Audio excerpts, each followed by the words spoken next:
Bonjour à tous, je vous souhaite la bienvenue sur Les Livres s'enchaînent.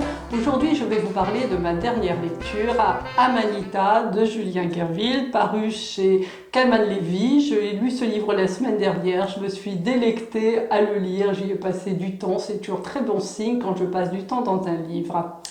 Alors, l'auteur nous a créé un monde semi-fictif. Ça veut dire que ça pourrait être le monde réel et en même temps, on sent bien qu'il y a plein de choses qui ne collent pas vraiment avec la réalité.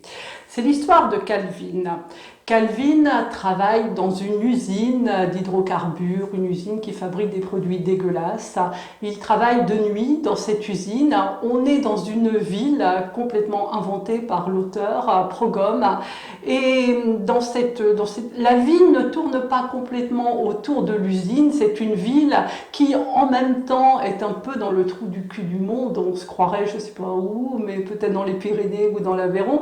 Et en même temps, la ville grouille. Elle est vraiment pleine de monde, pleine de gens, pleine de vie, comme si c'était une grande ville, quoi, comme si c'était Paris ou Lyon.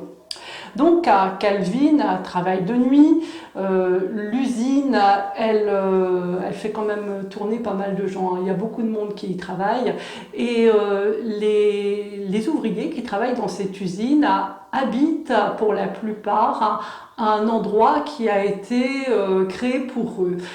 C'est une espèce de lotissement, un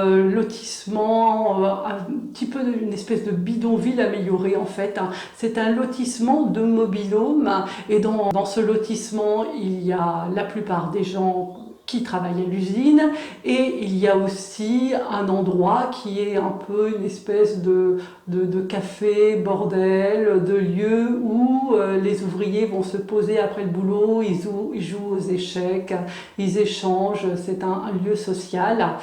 Et donc Calvin, lui, il travaille de nuit, il est assez bien considéré par ses supérieurs et lui, il n'habite pas dans cet endroit, lui, il s'est construit une maison avec des palettes. Et il habite, c'est complètement reculé, hein. Il habite seul avec son chien Job et il nous emmène à Calvin à faire des grandes balades en forêt parce que en plus de son travail, il passe beaucoup de temps à chercher des champignons hallucinogènes et il fabrique un produit chamanique, un produit avec une recette ancestrale, recette qu'il a améliorée et ça s'appelle l'amour. Avec cette mot, il fabrique des espèces de bonbons qu'il distribue, qu'il vend, il améliore un peu son ordinaire. Et c'est un produit qui aide les gens qui sont obligés de travailler et de s'user physiquement à avoir l'esprit ailleurs pendant qu'ils sont en train de bosser, quoi. Et donc Calvin, il mène sa petite vie tranquille jusqu'au jour où il y a sa belle-sœur qui vient frapper à la porte. Et sa belle-sœur, elle vient de se faire fracasser par le frère de Calvin, Thomas. Elle a le nez cassé, elle est en sang, elle vient de subir une violence conjugale, mais c'est pas la première fois. On apprend assez rapidement que Thomas, le frère de Calvin, est coutumier de ce genre de choses. Et donc elle demande Kimio l'hospitalité à Calvin et Calvin lui ouvre la porte. Et là, sa vie va être complètement bousculée. Kimio va évidemment, elle va mettre autre chose, hein, elle va mettre de la gaieté, et en même temps un malaise parce que c'est sa belle-sœur, parce qu'il n'est pas tout à fait dans des bonnes conditions avec son frère. Et puis je vais arrêter de vous raconter l'histoire.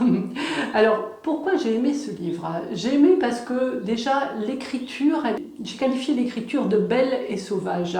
Je vais vous lire ce qu'il y a d'écrit derrière. Donc Calvin travaille de nuit à l'usine pétrochimique de Pogrom. Le jour, il traîne au bordel, parcourt les montagnes avec son chien et fabrique des pilules hallucinogènes à base d'amanite tue-mouche. La vie, la routine, jusqu'à ce que la femme de son frère Kimio frappe à sa porte, le nez fendu et l'arcade cassée, jusqu'à ce que les télés annoncent la fermeture de l'usine.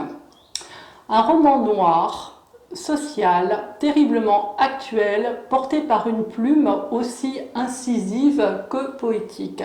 Je suis tout à fait d'accord avec cette qualification. L'écriture est vraiment, on sent les odeurs, on sent le goût. Il y a, en plus, c'est écrit roman noir, mais moi j'ai trouvé que c'était extrêmement coloré. Alors, donc je vous recommande à tous de lire Amanita, c'est un premier roman de Julien Guerville. Je vous remercie d'être passé sur Les Livres s'enchaînent. Pensez à vous abonner si ça vous plaît. Et je vous dis à tous à bientôt.